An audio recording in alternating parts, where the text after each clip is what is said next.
Well, hello everybody. It's the 7th of November today, and 2009, and I haven't been around since I think the last time I did a broadcast on my YouTube channel was about the 29th of September, which seems ages ago now. So, and since then, of course, I've actually done the Everest Challenge, and I've been back about, I think it's about the 4th week.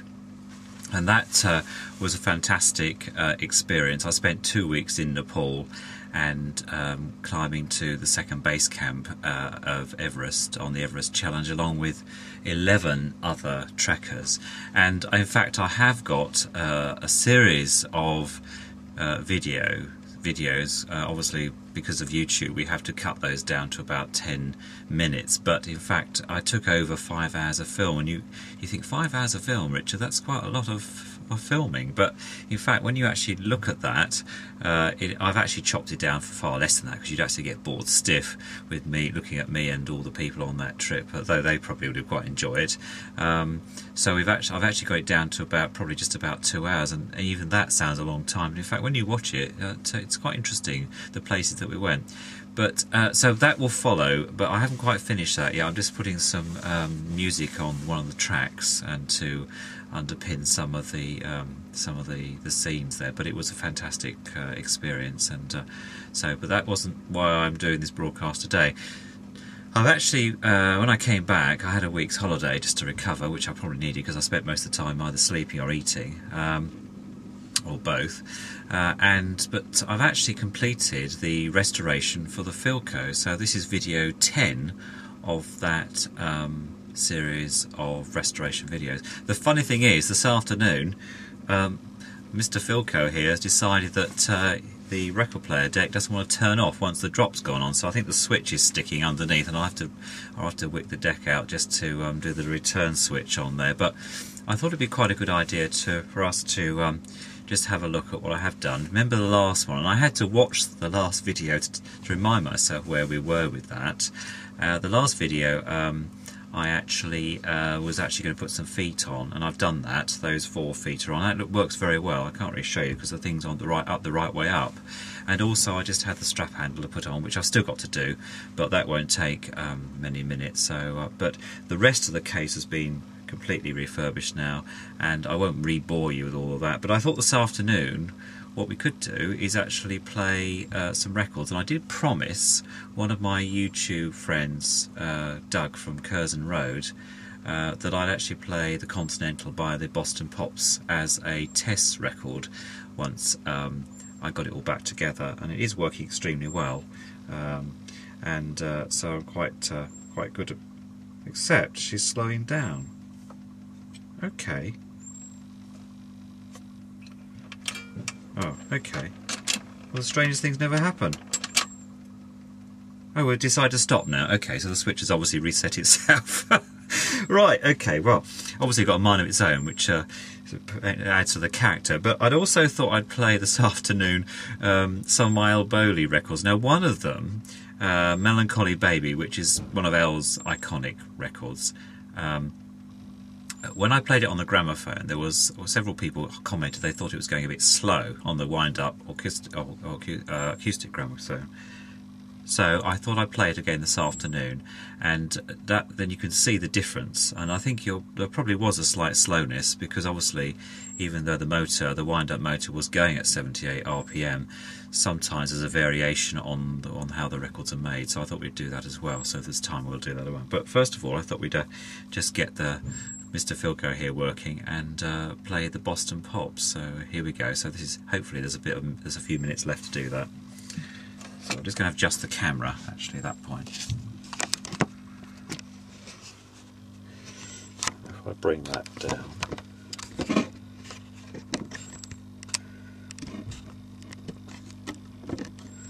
There we go. Now, with any luck, all this is going to operate. Voila! Nope, it's not going to operate today. Okay, going to be difficult. I'll just put you on manually then.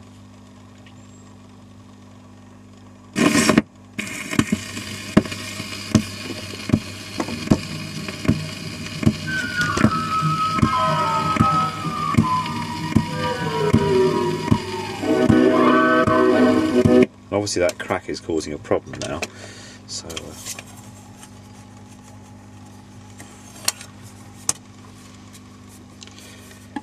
just bear with me a minute. Best way plans of mice and men. Right, here we go. Take 2.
Oh, wonderful. There we go.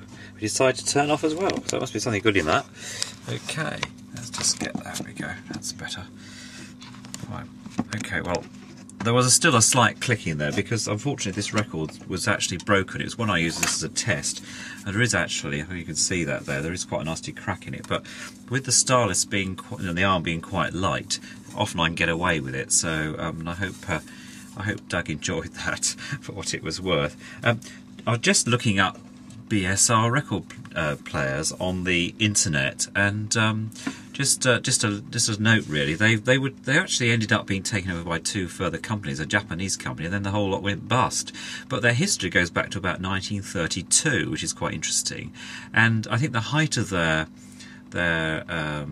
height of their popularity, if anything else, was in 1972 when over 250,000 of their decks were sold. So they've got quite a long lineage really. And this particular model, of course, came out probably in the early 50s. This particular model of radiogram was around in 1952, which I've managed to trace that back. So a little bit of history there. But it's interesting, isn't it, that when you're looking after antiques of any type, and particularly audio, things have a habit of going wrong. So sorry about the misstart at the beginning. But I hope you enjoyed that.